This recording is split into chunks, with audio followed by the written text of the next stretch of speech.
Assalamualaikum warahmatullahi wabarakatuh.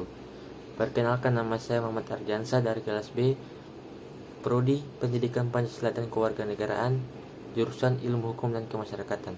Baiklah, di sini saya akan menjelaskan materi tentang isu-isu global. Pendidikan global diartikan sebagai sebuah upaya menanamkan pandangan mengenai dunia yang diajarkan kepada peserta didik dengan mengaitkan antar budaya, manusia, dan planet bumi. Globalisasi telah menghampiri seluruh rakyat di belahan bumi maupun dimanapun dengan membawa dampak positif dan negatif. Pendidikan perspektif global atau disebut juga sebagai pendidikan global, perspektif merupakan pandangan yang timbul dari kesadaran bahwa dalam kehidupan ini segala sesuatu selalu berkaitan dengan isu global. Kemajuan teknologi, perdagangan antar negara, pertukaran budaya, pariwisata, kepedulian terhadap lingkungan, persaingan besar, kelangkaan dalam sumber alam, dan semakin ketatnya perlombaan senjata antar negara. Alih kuasa merupakan gambaran dari kondisi ketergantungan antar bangsa dari negara, menimbulkan bentuk-bentuk kerjasama di segala bidang yang sekalipun pula menimbulkan berbagai persaingan dan konflik.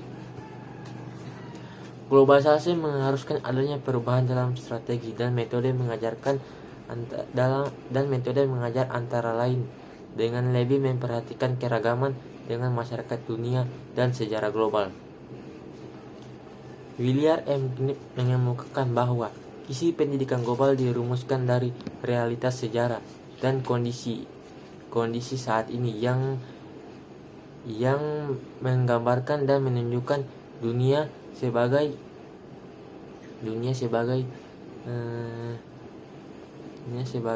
masyarakat global. Unsur kajian yang dianggap esensial dan mendasar bagi pendidikan global yaitu kajian tentang nilai manusia, kajian tentang sistem global, kajian tentang masalah-masalah dan isu-isu global, kajian tentang sejarah hubungan dan saling ketergantungan antar orang, budaya, dan bangsa. 1. Kajian tentang nilai manusia. Nilai yang dianut oleh banyak orang umumnya mencerminkan sikap dan keyakinan dan dibentuk oleh pengalamannya. Di samping nilai-nilai yang kita anut itu bersifat pribadi dan terkadang aneh seperti perasaan dan pilihan. Hal yang paling penting ialah kebersamaan dalam kelompok etnis, nasional, dan agama. A. Nilai-nilai universal.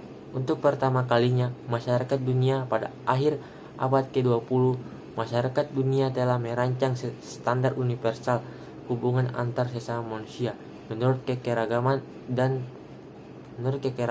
dalam keyakinan beragama, dalam filsafat dan ideologi. Upaya ini dilakukan di bawah dukungan Perserikatan Bangsa-Bangsa atau PBB. B. Perbedaan nilai manusia. Dalam pendidikan global ini, kita seharusnya memberikan kesempatan terhadap para siswa untuk mengenal dan memahami keragaman masyarakat dan perbedaan-perbedaan budaya merupakan manifestasi dari adanya keragaman nilai dan perspektif di antara umat manusia. Yang kedua, kajian tentang sistem global. Kita melakukan hubungan dengan setiap bangsa di seluruh dunia sampai pada tahap yang tidak perlu diperkirakan sebelumnya. Perubahan ini dapat ditelusuri dari adanya kemajuan dari ilmu pengetahuan dan teknologi yang tampaknya telah menciutkan dunia, dan juga perubahan interaksi antar negara yang telah berhasil membentuk organisasi internasional PBB dan menghentikan tradisi imperialisme dan kolonialisme. A. Perbedaan nilai manusia.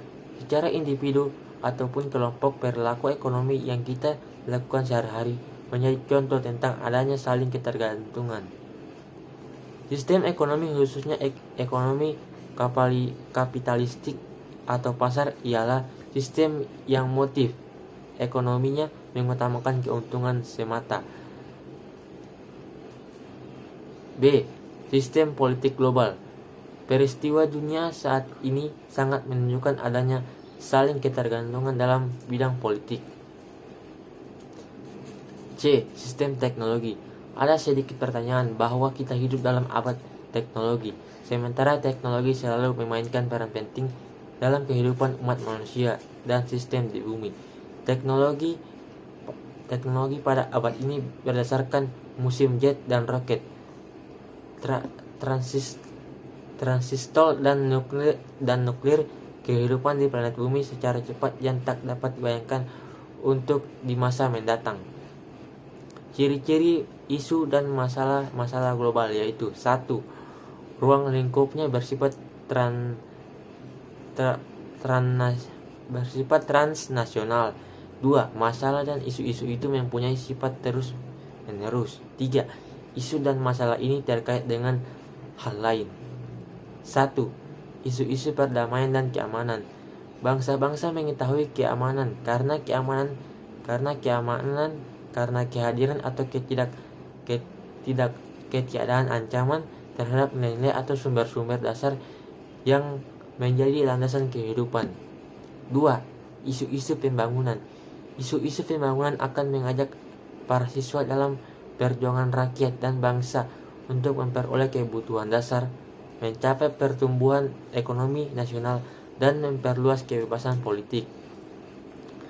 Ekonomi dan sosial mereka. 3. Isu-isu lingkungan. Isu-isu lingkungan terutama berkaitan dengan akibat eksploitasi sumber daya manusia dan pengelolaan bumi, tanah, lautan, dan unsur-unsur lainnya.